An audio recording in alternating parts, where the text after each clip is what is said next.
সাবধান,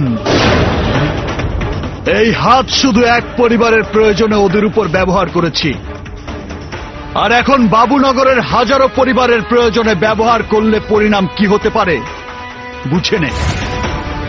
এই, তুই আমাকে স্বীকার করবি? তুই? ফু! আরে কুকুর কখনো বাঘ শিকার করতে পারে না।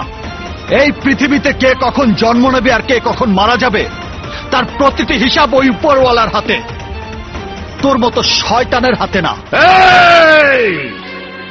এই বাবুনগরের ইতিহাসের পাতা উল্টে দেখ। এই এলাকার মা বাপ আমি, এই আসলাম সওদাগর।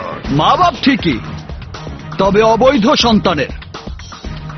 শোন, ইতিহাস সৃষ্টিকারী কখনো জানান দিয়ে কিছু করে না, বুকের সাহস থেকে তার জন্ম নেয়।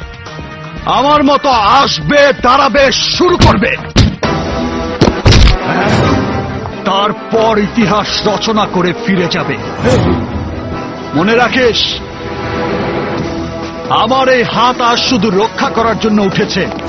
যদি ধ্বংস করার জন্য ওঠে তাহলে তুই সহ তোর ছেলেরা, এমনকি তোর পুরো বংশকে আমি নির্বংশ করে দেব। এতদিন তোদের ভয়ে বাবুনগরে কোনো ছেলে সন্তান জন্ম নেয়নি, আর এখন থেকে তোদের বংশে কোনো ছেলে সন্তান জন্ম দিতে চাইলে আমার ভয়ে তোদের বুক থরথর করে কেঁপে উঠবে।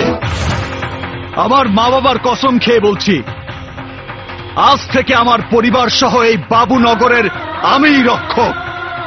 আজকের পর থেকে এই বাবুনগরে আর কোনো লাশ পড়বে না, আর এটাই রাজা বাবুর হুকুম।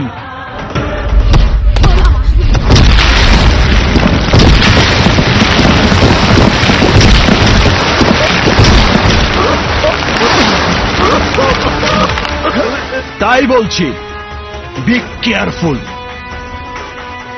No commitment, no appointment, only punishment.